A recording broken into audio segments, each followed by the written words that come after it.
بسم اللہ الرحمن الرحیم۔ دوستو، آج میں آپ کو بواسیر کیا ہے، کیوں ہوتا ہے، اس کی علامات، وجوہات، اس کا علاج اور اس کے بچاؤ کے بارے میں بتانے جا رہا ہوں۔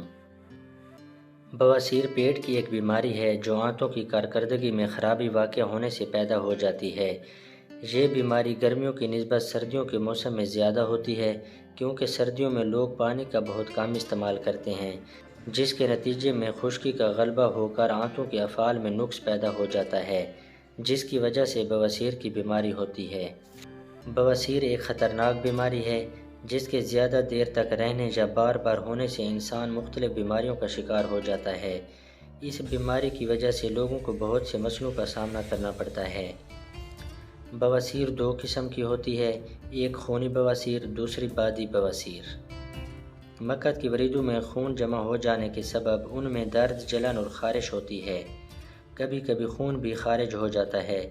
یہ خون خالص ہوتا ہے، پخانے میں ملا ہوا نہیں ہوتا۔ پیچش میں اور بواسیر کے خون میں یہی فرق ہے کہ پیچش میں خون فضلہ کے ساتھ ملا ہوا ہوتا ہے اور کم مقدار میں خارج ہوتا ہے۔ خونی بواسیر میں سرخ رنگ کا خالص خون زیادہ مقدار میں درد کے ساتھ آتا ہے۔ بادی بواسیر میں خون نہیں نکلتا، لیکن تکلیف خونی بواسیر سے بھی زیادہ ہوتی ہے، کیونکہ مقعد کے منہ پر مسیں نمودار ہونے کی وجہ سے رفع حاجت کے وقت انتہائی اذیت کا سامنا کرنا پڑتا ہے۔ بادی بواسیر میں مریض شدید قبض میں مبتلا ہو جاتا ہے۔ مقعد کے منہ پر خارش اور جلن ہوتی ہے، براز کے اخراج میں تنگی اور تکلیف کا سامنا کرنا پڑتا ہے، مریض کی بھوک ختم ہو جاتی ہے، ہاضمے کی خرابی، گیس اور تیزابیت ہونے لگتی ہے۔ اسی وجہ سے پیٹ پھولنے لگتا ہے، منہ سے بدبو آتی ہے، چہرے کی رنگت زرد ہونے لگتی ہے اور جسامت کمزور پڑنے لگ جاتی ہے۔ جوڑوں اور کمر میں درد رہتا ہے، نیند کی کمی اور چڑچڑا پن پیدا ہو جاتا ہے اور مریض بے چینی کا شکار رہتا ہے۔ پاکستان میں بواسیر کی بیماری ایک عام مسئلہ ہے۔ یہ زیادہ تر چاول، تلی ہوئی اور مسالے دار چیزیں، انڈے، گرم چیزیں اور مچھلی وغیرہ کے زیادہ استعمال سے ہوتی ہے۔